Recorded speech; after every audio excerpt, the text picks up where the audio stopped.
Vamos a abrir la Biblia en el libro de Génesis.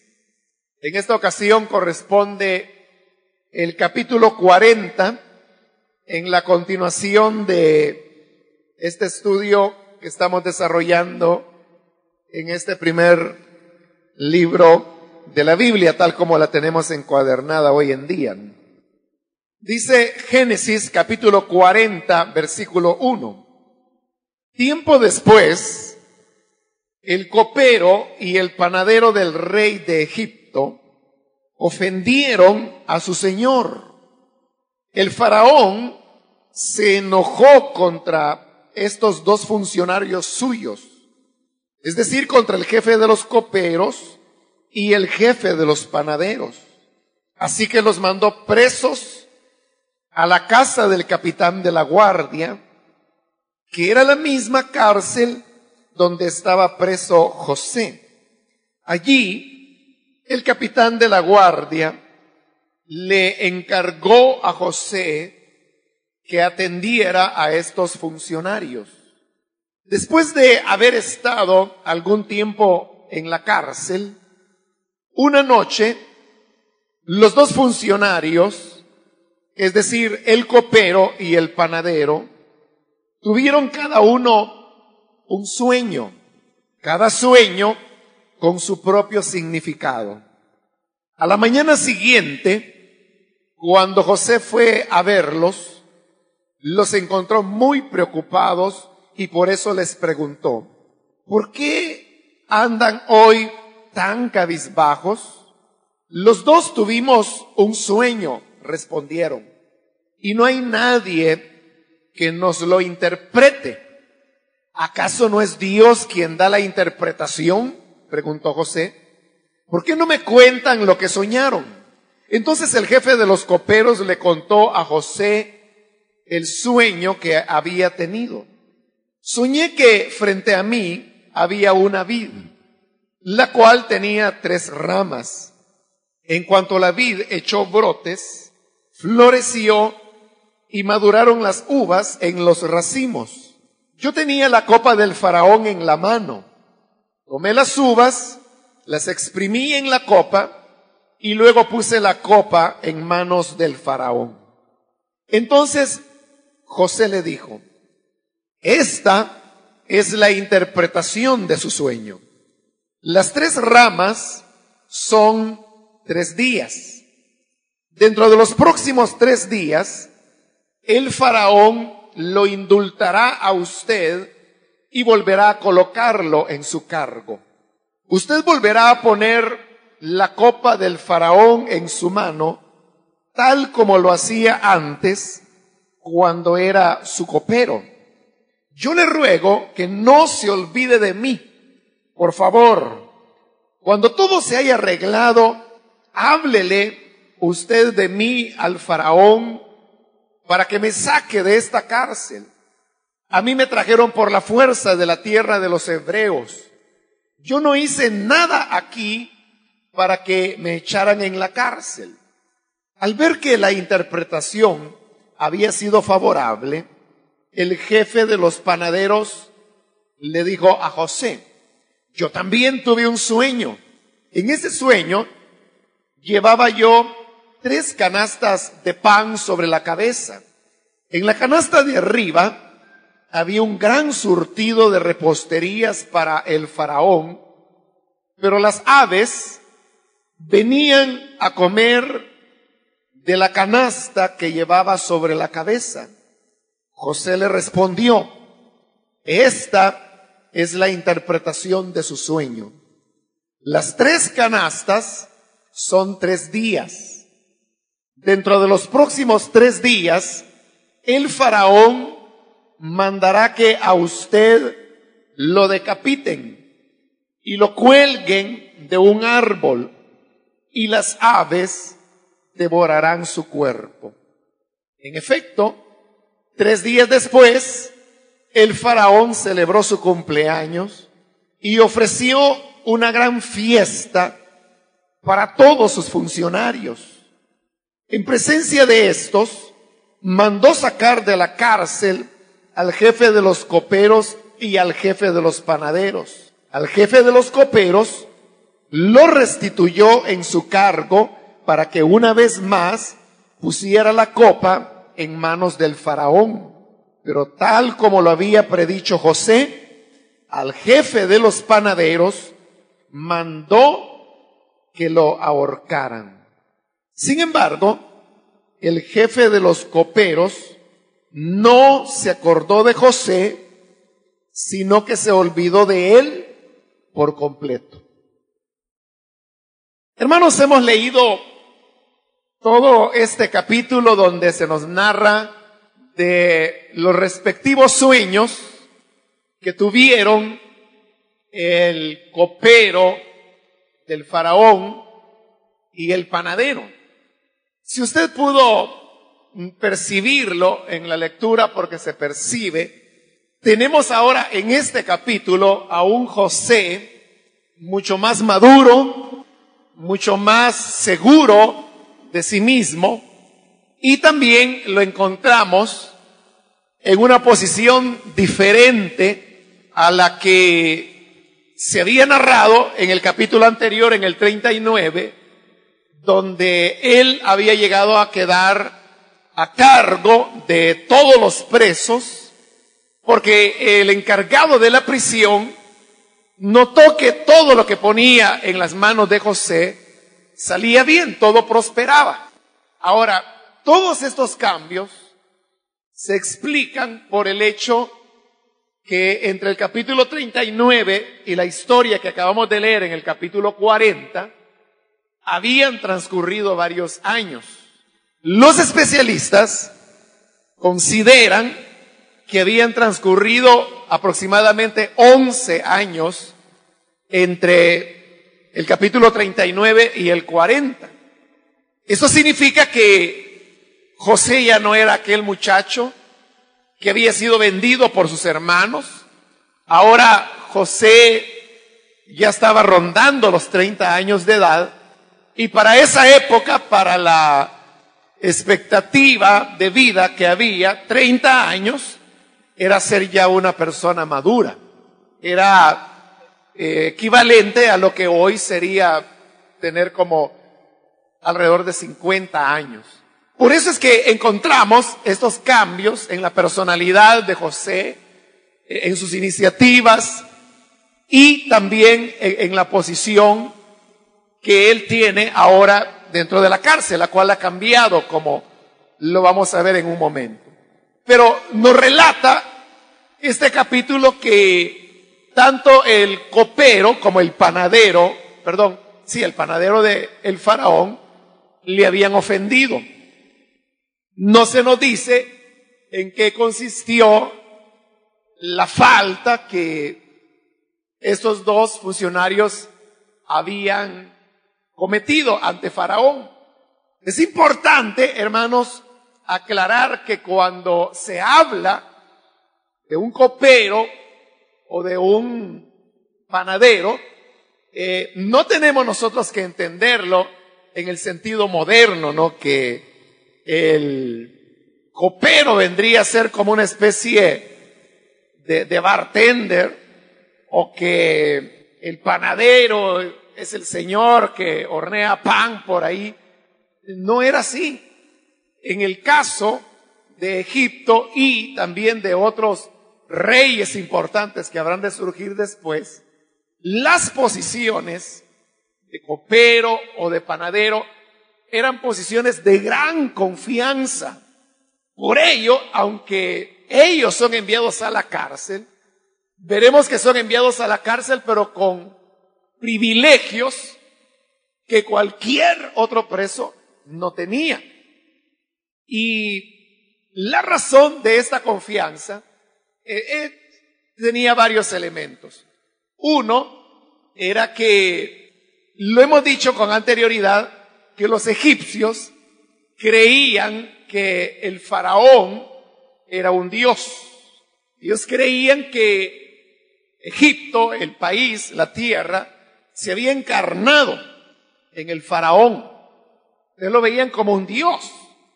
Y lógicamente, a un dios no se le puede dar cualquier tipo de bebida o cualquier tipo de pan. Algunos han mencionado que estos eran cargos de confianza porque había la posibilidad que el envenenamiento del rey se diera y por eso tenían que ser funcionarios de mucha confianza, los encargados de probar ellos primero la bebida y el pan que Faraón comería para asegurarse que éste no estaba envenenado.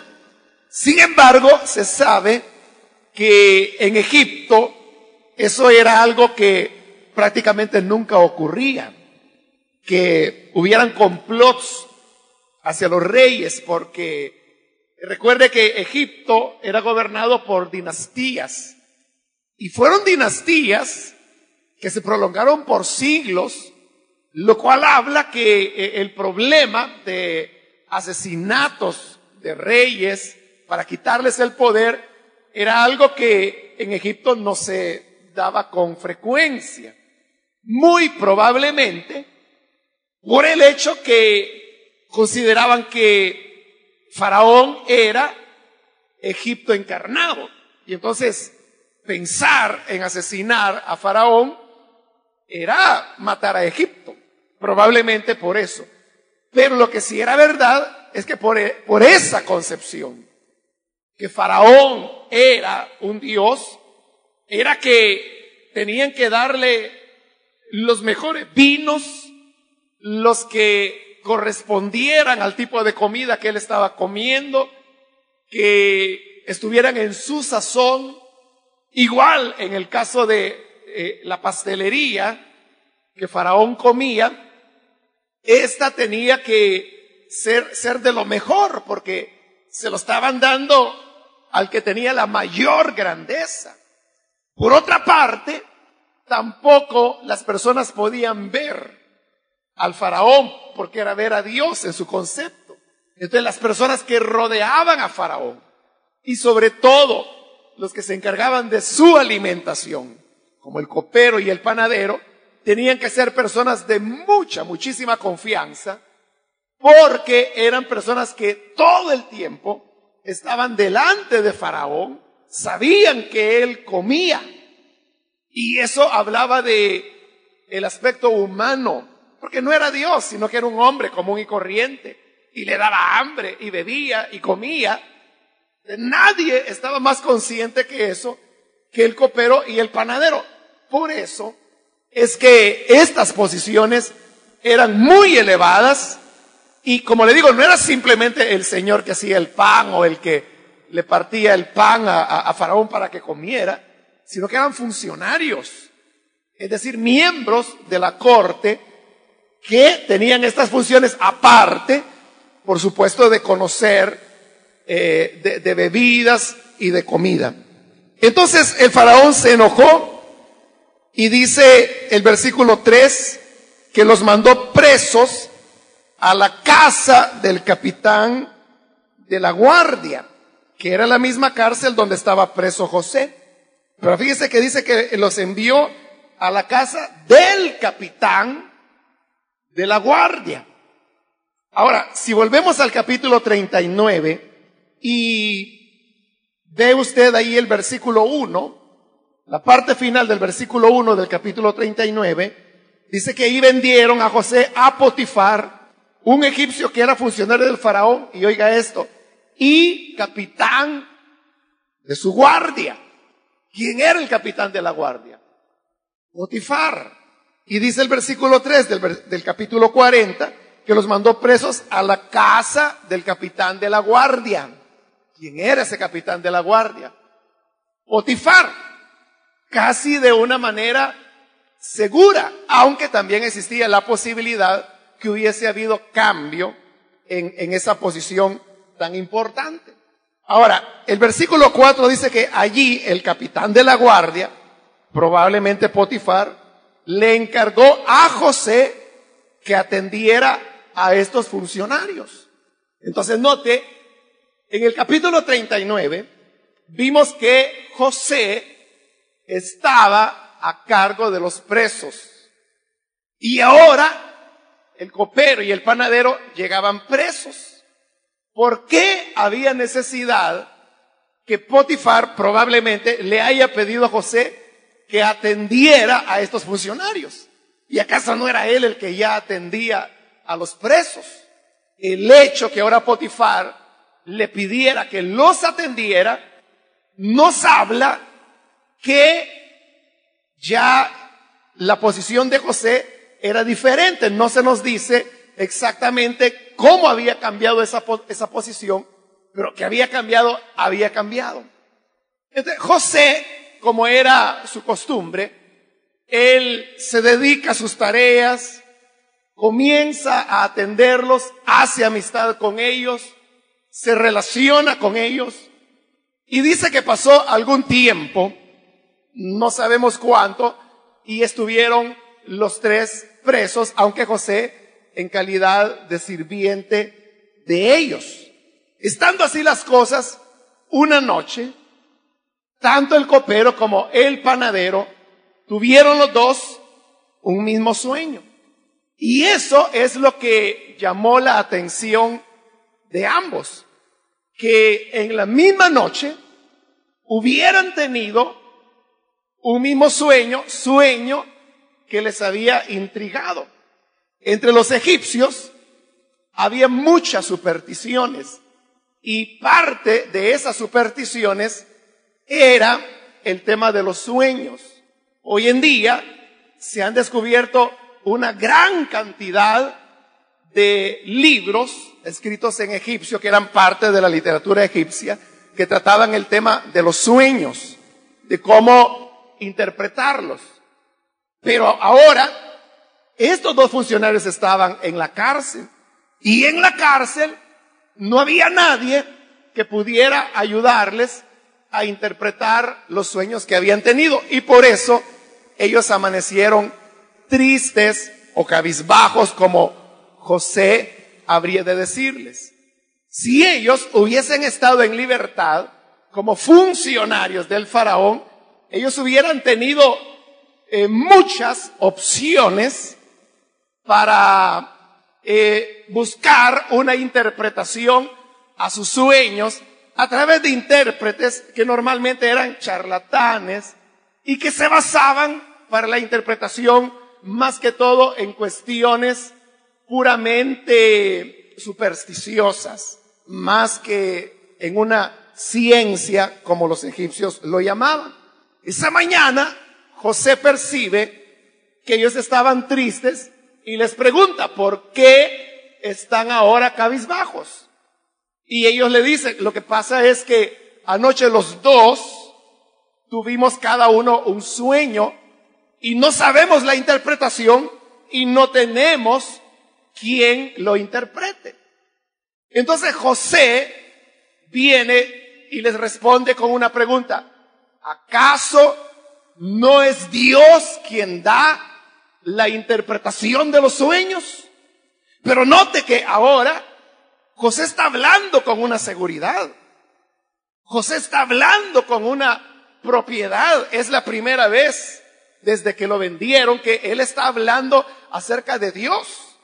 Por eso le digo, en él se nota ahora una madurez, un desarrollo en su fe, en su fortaleza. Y les pregunta, ¿acaso no es Dios quien da la interpretación? Recuerde que José había sido malo para los sueños, porque cuando él tuvo sus sueños, como lo vimos, todo el mundo entendía qué significaban los sueños de José, menos él. Pero ahora José está en una posición donde él dice, Dios es el que da la interpretación de los sueños. Claro, con eso José estaba tirando por el suelo todas las ideas y tradiciones que los egipcios tenían, porque ellos creían que la interpretación de los sueños era el resultado de sabios, de científicos que podían interpretar sueños. Pero José dice, nada de eso. No son los sabios, no son los libros, no son los manuales de interpretación de sueños. Es Dios el único que puede dar la interpretación de los sueños.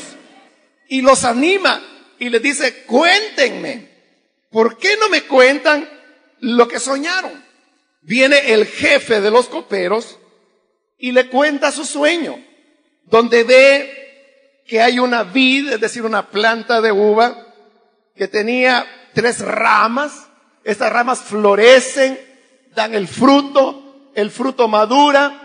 Entonces viene el copero, corta las uvas y en su otra mano tenía la copa de Faraón, la exprime y vio en el sueño que él le estaba dando la copa de nuevo a Faraón.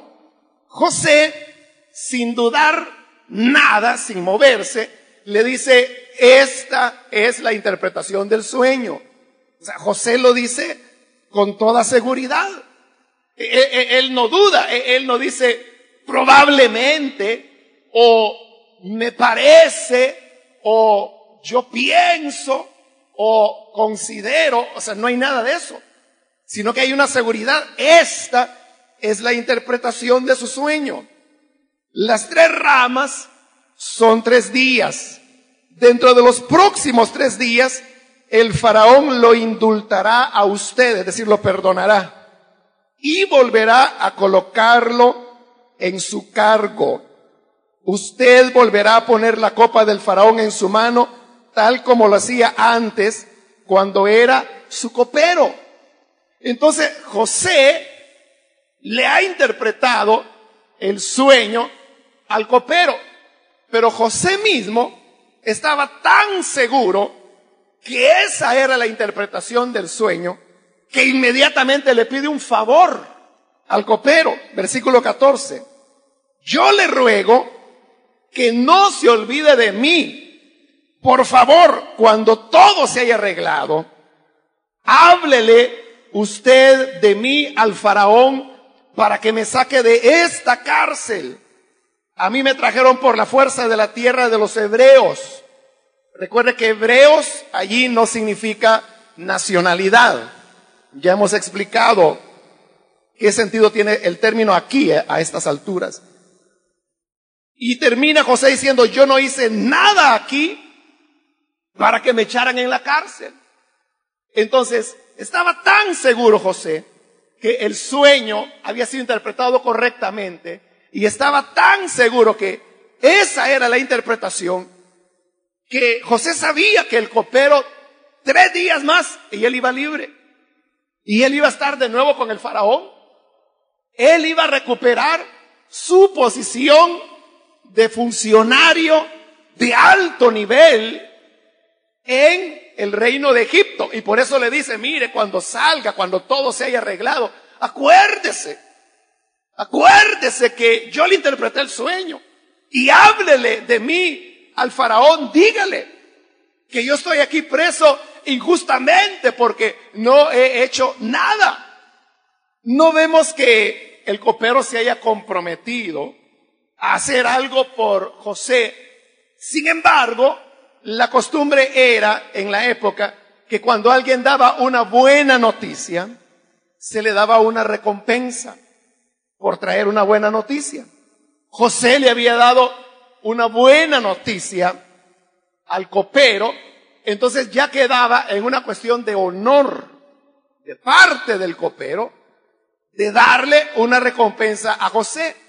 José se había anticipado a decir qué quería de recompensa, y él había dicho que lo que quería era que le hablara de su caso a Faraón, porque Faraón tenía el poder de indultar también a José, como ahora le había anunciado, le había predicho José al copero que sería indultado en 3 días más. Cuando el panadero se da cuenta que José ha podido interpretar el sueño, y lo ha podido interpretar con mucha lógica, lo ha podido interpretar de una manera razonable, con seguridad. Se ve que José no está inventando, o que tampoco sea un charlatán. Y sobre todo porque el resultado o la interpretación del sueño era favorable, que iba a quedar libre en 3 días. Entonces el panadero se anima también a contar su sueño, se lo cuenta, que él llevaba 3 canastillas sobre la cabeza y arriba, en la superior, estaba lleno de toda clase de repostería o pastelería de la que él solía darle a Faraón, pero que las aves se la estaban comiendo.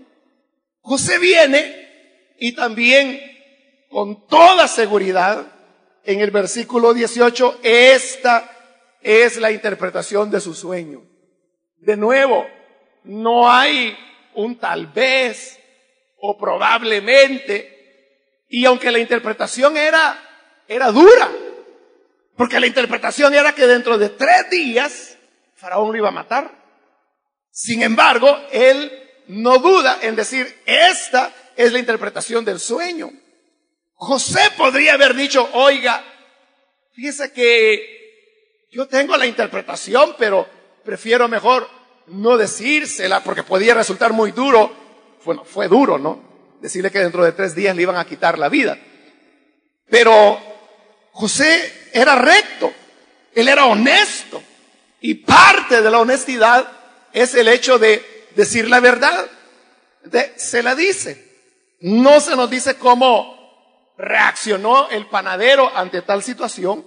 Lo que sí se relata a continuación es que exactamente 3 días después de esta interpretación de los sueños, era el cumpleaños de Faraón, y el Faraón celebró su cumpleaños y mandó a traer al copero y al panadero. Al copero lo perdonó, lo indultó y lo volvió a poner en su cargo, sobre todo porque era un día de fiesta y se necesitaba que estuviese el copero. Pero al panadero lo condena, dice que lo manda a ahorcar. Entonces, el sueño fue cumplido exactamente en la manera como José lo había interpretado. Sin embargo, versículo 23 nos dice, el jefe de los coperos no se acordó de José, sino que se olvidó de él por completo. Pasarían 2 años para que el copero volviese a acordarse de José. Ahora, muchos o algunos han dicho, esto le pasó a José por andar confiando en hombres. ¿Para qué le pidió al copero que le hablara delante de Faraón y que intercediera por su caso? Lo que José debió haber hecho era esperar hasta que llegara el momento de Dios. Entonces ven como que si fue un error de José. En realidad no fue un error, porque lo que José había hecho al interpretar los sueños y al pedirle al copero que intercediera delante de Faraón por él, será lo que en el siguiente capítulo se convertirá en lo decisivo que Dios utilizará para exaltar a José. Entonces, el que el copero se haya olvidado de él por 2 años, no significa que, primero, que el copero lo haya hecho premeditadamente. Probablemente no fue así. Ya era el plan de Dios. Ya Dios había dispuesto que fuera de esa manera. ¿Por qué razón? Porque, me parece que lo decíamos en la última ocasión, Dios tiene que preparar a sus hombres para que puedan ocupar las posiciones que Él quiere darles de eminencia. Eso lleva tiempo. Es algo que no se puede lograr de la noche a la mañana. Si ya habían pasado 11 años, faltaban 2 más. Y por eso es que el copero dice que se olvidó por completo de él hasta que Dios lo hace recordar de aquel hombre que estaba en la cárcel y que le había interpretado sueños. Cuando llega el momento de Dios para el exaltamiento de José. Dios tiene un plan con cada uno de nosotros. Ese plan es diferente, es único. es particular.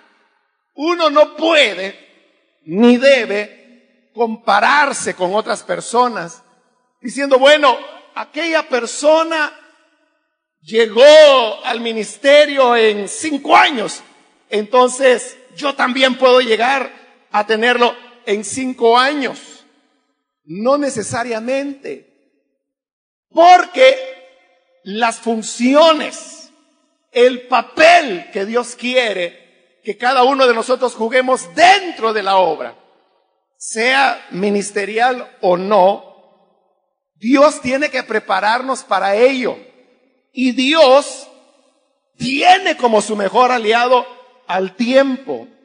El taller de Dios tiene un martillo especial y ese martillo es el tiempo. En ese tiempo es que Dios nos va forjando, nos va preparando. Seguramente para José fue crearse muchas expectativas y al ver que el copero había salido libre, él dijo, él le va a hablar a Faraón. Ya, esta es cuestión de días que me van a sacar. Y pasó 1 mes y no pasó nada. 2 meses, 3 meses, 1 año, 2 años. Y no pasó nada. Eso tuvo que haber sido decepcionante, doloroso para José. Pero en ese dolor, Dios le estaba forjando, lo estaba labrando. Hermanos, hermana, usted que espera una respuesta de Dios y que usted cree que esa respuesta ya está cerca o que ya viene, de repente sucede que esa respuesta se aleja o cuando usted creía que ya venía, no vino. Usted dirá, bueno, ¿por qué Dios no me oye? ¿O por qué Dios se tarda? Algunos entran en duda. ¿Dios escuchará mi oración o no la escuchará? Pero la respuesta a todo ello es que Dios tiene su tiempo. Dios tiene su momento. Y como nosotros no sabemos cuál es ese momento, José no lo sabía. Lo único que podemos saber es que llegará el tiempo cuando la gracia del Señor obrará en nosotros para darnos la solución, para darnos lo que esperamos cuando Él finalmente termine de encajarnos como el vaso o la vasija exacta que Él quiere que seamos.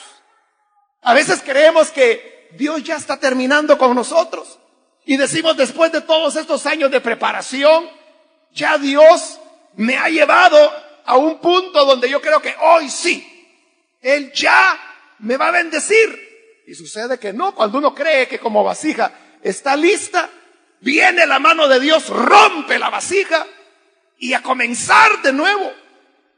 Y eso desespera a cualquiera o lo lleva a una aflicción y a decirle, Señor, pero ¿qué pasa? Yo creí que ya era el momento de tener lo que te he pedido tanto. Pero como Dios nunca dice cuándo o nunca dice por qué, entonces la lección es que debemos esperar. Realmente José ya había esperado lo más. De 13 años, 11. 2 le faltaban nada más. Entonces, de igual manera, usted no desespere.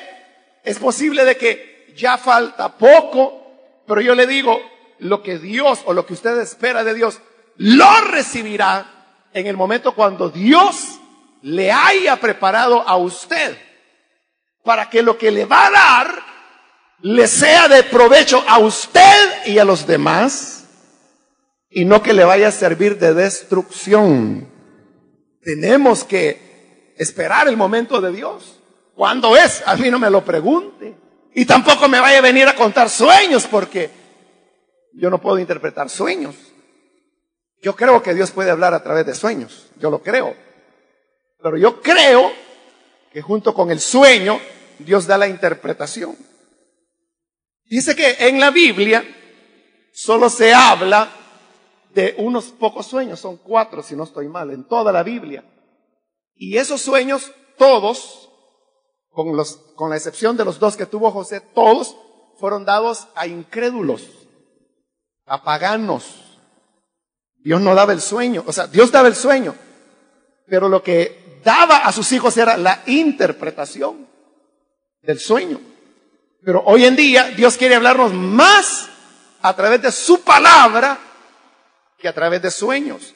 Claro, cuando una persona desea algo, su psiquis funciona de tal manera que la persona comienza a soñar.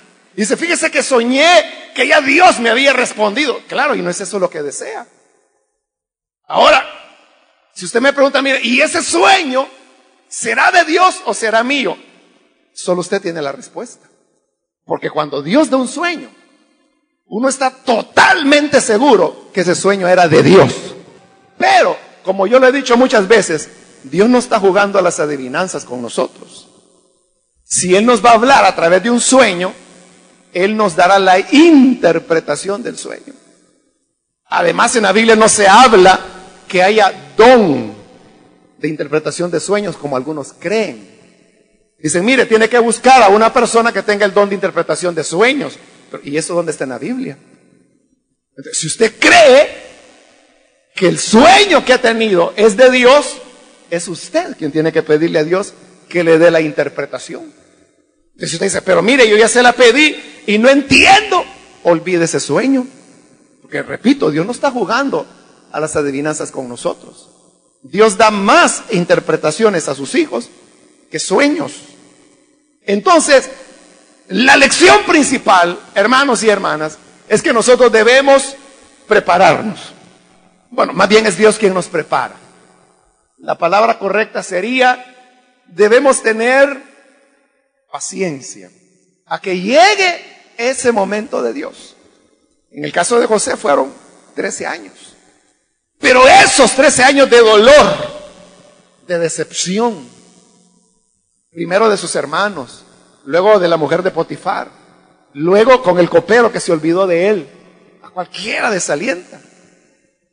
Pero eso lo estaba moldeando para que cuando llegara a ser segundo después de Faraón, no le hiciera daño.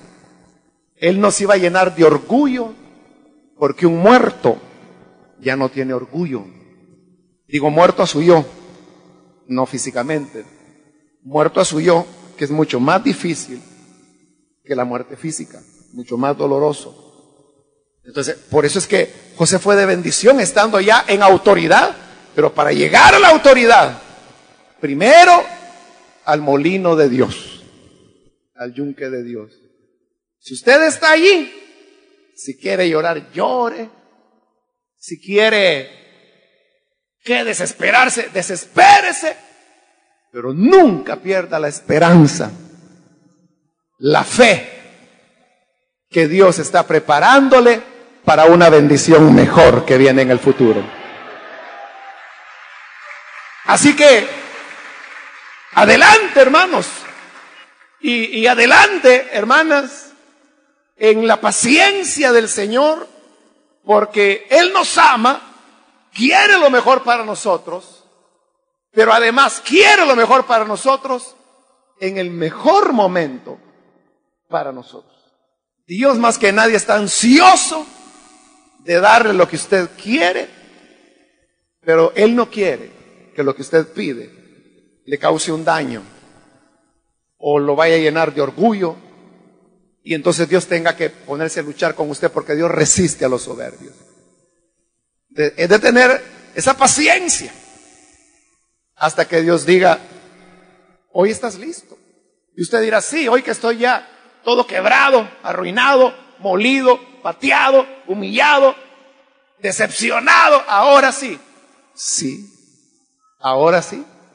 Ahí es el momento. Eso es lo que Dios necesita. Porque esas personas son instrumentos útiles en las manos del Señor. Los quebrados, los humillados, los despreciados, aquellos que los pusieron de alfombra en entrada de la casa para limpiarse los pies, esos son los que Dios usará y bendecirá. Así que sigamos, hermanos y hermanas, porque esto no va a terminar hasta que el Señor venga por su iglesia. Con esto le quiero decir que aunque Él ya le machacó 3, 4 veces, no crea que ya terminó. Esto seguirá hasta que Él vuelva y seamos glorificados. Hasta entonces el Señor dirá, hoy sí, terminé contigo. Pero mientras estemos en este cuerpo y en esta tierra, el taller de Dios continuará obrando sobre nosotros. Vamos a orar, vamos a cerrar nuestros ojos.